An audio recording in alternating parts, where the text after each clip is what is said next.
취임 한 달 때만 해도 사실 긍정적인 평가 되게 많았거든요. 근데 갈수록 좀 우려가 생기는 것 같습니다.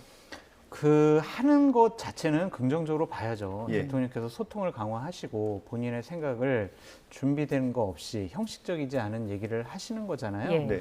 그런데 여러 가지 내용들이 과연 이게 맞는 것이냐라는 비판을 좀 많이 받고 있죠. 특히 요즘에 인사 문제와 관련해서는 대통령께서 심기가 좀 많이 불편하신 것 같아요. 네.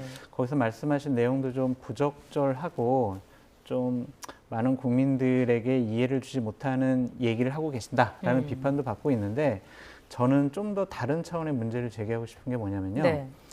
저러한 지금 말과 행동 속에서 최고 지도자의 감정이 드러난다라는 거예요. 나 불편해. 예. 나 이 질문에 대해서 불편해. 나 좀 화가 나 있어. 나 짜증 나 있어. 이런 인식을 예. 많은 기자분들과 국민들이 저 모습에서 느끼잖아요. 예. 냉정하고 냉철하게 국민 앞에서 본인의 생각을 밝히셔야 될 텐데 예. 저렇게 감정을 드러내는 모습은 좀 적절하지 않은 것 같아서 상당히 우려스럽습니다. 감정이 드러나는 게 문제다 네. 말씀해 주셨고 비서관님은 어떻게 보셨습니까? 예, 우선은 뭐 약식 기자회견을 자주자주 하니까 네. 국민들에게는 새로운 모습이고 전 저 모습은 계속해서 발전시켰으면 좋겠어요. 예. 그리고 다음 대통령도 피하기 어려운 숙제가 될 것 같습니다. 그런데 그 자리에서 오늘은 어떤 질문이 나올까라고들 추측하면서 나오거든요. 예. 그리고 출근길에 아마 여러 가지 또 사전 보고를 드리게 될 예. 겁니다. 그러면 준비를 해야 되거든요. 그래서 정리된 말씀을 압축적으로 하고 가야 되는데 우리 교수님 말씀하신 것처럼 감정을 토로하는 이런 말씀에 대해서는 우리 국민들이 대통령이 왜 저러시지? 라고 걱정을 하게 되는 것이죠. 특히나 전 정권에서 지명된 장관 중에 뭐 이렇게 훌륭한 사람 봤나? 이런 말씀은 스스로 하시기가 좀 민망한 말씀 아니겠습니까? 부족하지만 인재를 찾는데 한계도 있었습니다. 열심히 하겠습니다. 더 좋은 사람 찾기 위해서 더 노력하겠습니다. 이렇게 하면 사실 점수 따고 들어가는 것인데 화내셨잖아요. 국민을 상대로 화내신 거거든요. 예.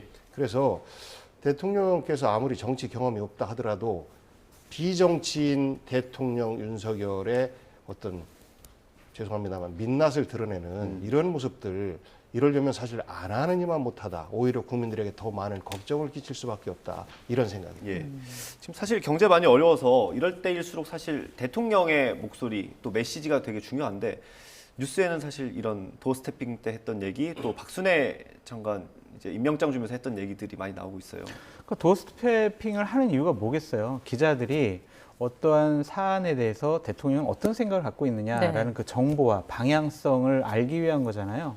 근데 그런 것은 없이 지금 워딩에 대한 논란만 불러일으켜지고 있거든요.